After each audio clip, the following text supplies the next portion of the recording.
আপনারা অনেকে আমাকে রিকোয়েস্ট করেছেন ভাইয়া আমরা এক সিম থেকে অন্য সিমে কিভাবে মিনিট ট্রান্সফার করব সেটা নিয়ে একটি ভিডিও দেন।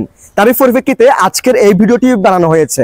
সো গাইস, আজকের এই ভিডিওতে আমি আপনাদেরকে দেখাবো আপনারা এক সিম থেকে অন্য সিমে কিভাবে মিনিট ট্রান্সফার করবেন। তো চলুন কথা না বাড়িয়ে ভিডিওটা শুরু করা যাক। নিয়মিত এরকম ইম্পর্টেন্ট ভিডিও পাওয়ার জন্য আমাকে ফলো করে রাখতে পারেন, যা আপনার অনেক কাজে দিবে। ওকে, সো গাইস, এক সিম থেকে অন্য সিমে মিনিট ট্রান্সফার করার জন্য বা গিফট হিসেবে পাঠানোর জন্য আপনাদের যে সিম থেকে যে সিমে পাঠাবেন সেই সিমের অফিসিয়াল অ্যাপসটাকে লাগবে। ফর এক্সাম্পল, রবি থেকে রবিতে, এই যে দেখেন গ্রামীণ থেকে গ্রামীণে, এই যে এই অ্যাপসগুলো লাগবে। সো আমরা এখান থেকে রবি থেকে রবিতে মিনিট ট্রান্সফার করে দেখাচ্ছি। আমি এখান থেকে রবি অ্যাপসটাকে ওপেন করলাম। দেন এখানে আপনার মোবাইল নাম্বারটি দিয়ে লগ ইন করে নেবেন আর অ্যাপসটাকে গুগল প্লে স্টোরে গিয়ে ইনস্টল করে নেবেন।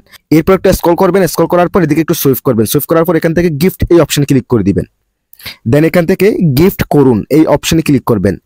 এরপর দেখেন এই যে দেখেন মিনিট, আপনি কত মিনিট আপনি গিফট করবেন কিংবা ট্রান্সফার করবেন সেটা এখানে দিয়ে দিবেন। ফর এক্সাম্পল, আমি এখানে দেখেন 350 মিনিট আমি পাঠাবো বা ট্রান্সফার করবো, আমি সেটা দিয়ে দিলাম। দেন এখান থেকে গিফট করুন এই অপশনে ক্লিক করে দিবেন এবং দেখেন এখানে মেয়াদ দেখাচ্ছে এবং দেখেন আমি ইন্টারনেট কত জিবি পাবো সেটাও দেখাচ্ছে এবং দেখেন মিনিটটা এখানে দেখাচ্ছে এবং দেখেন কত টাকা কাটবে সেটাও এখানে দেখাচ্ছে।